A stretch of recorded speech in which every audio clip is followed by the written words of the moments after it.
Kelebihan bersyukur pada sudut psikologi dan emosi yang ramai tak tahu.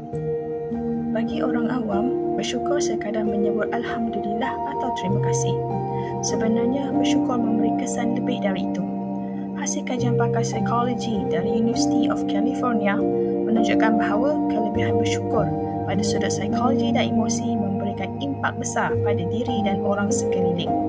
Sini kami kongsikan 5 kelebihan bersyukur yang diperolehi.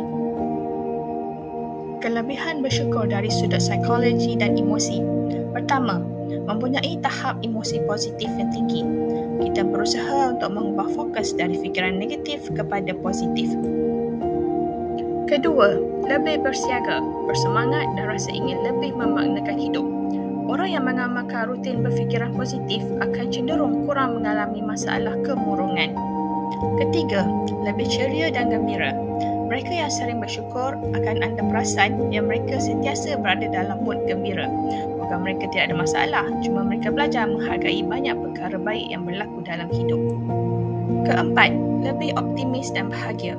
Jika anda perhatikan, kenalan atau ahli keluarga yang sentiasa bersyukur lebih cenderung untuk bersangka baik pada Allah.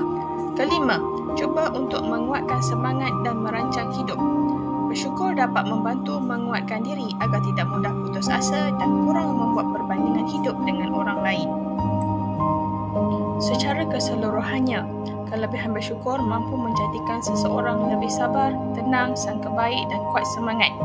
Fikiran positif yang cuba dibentuk mampu memandang banyak perkara baik yang berlaku.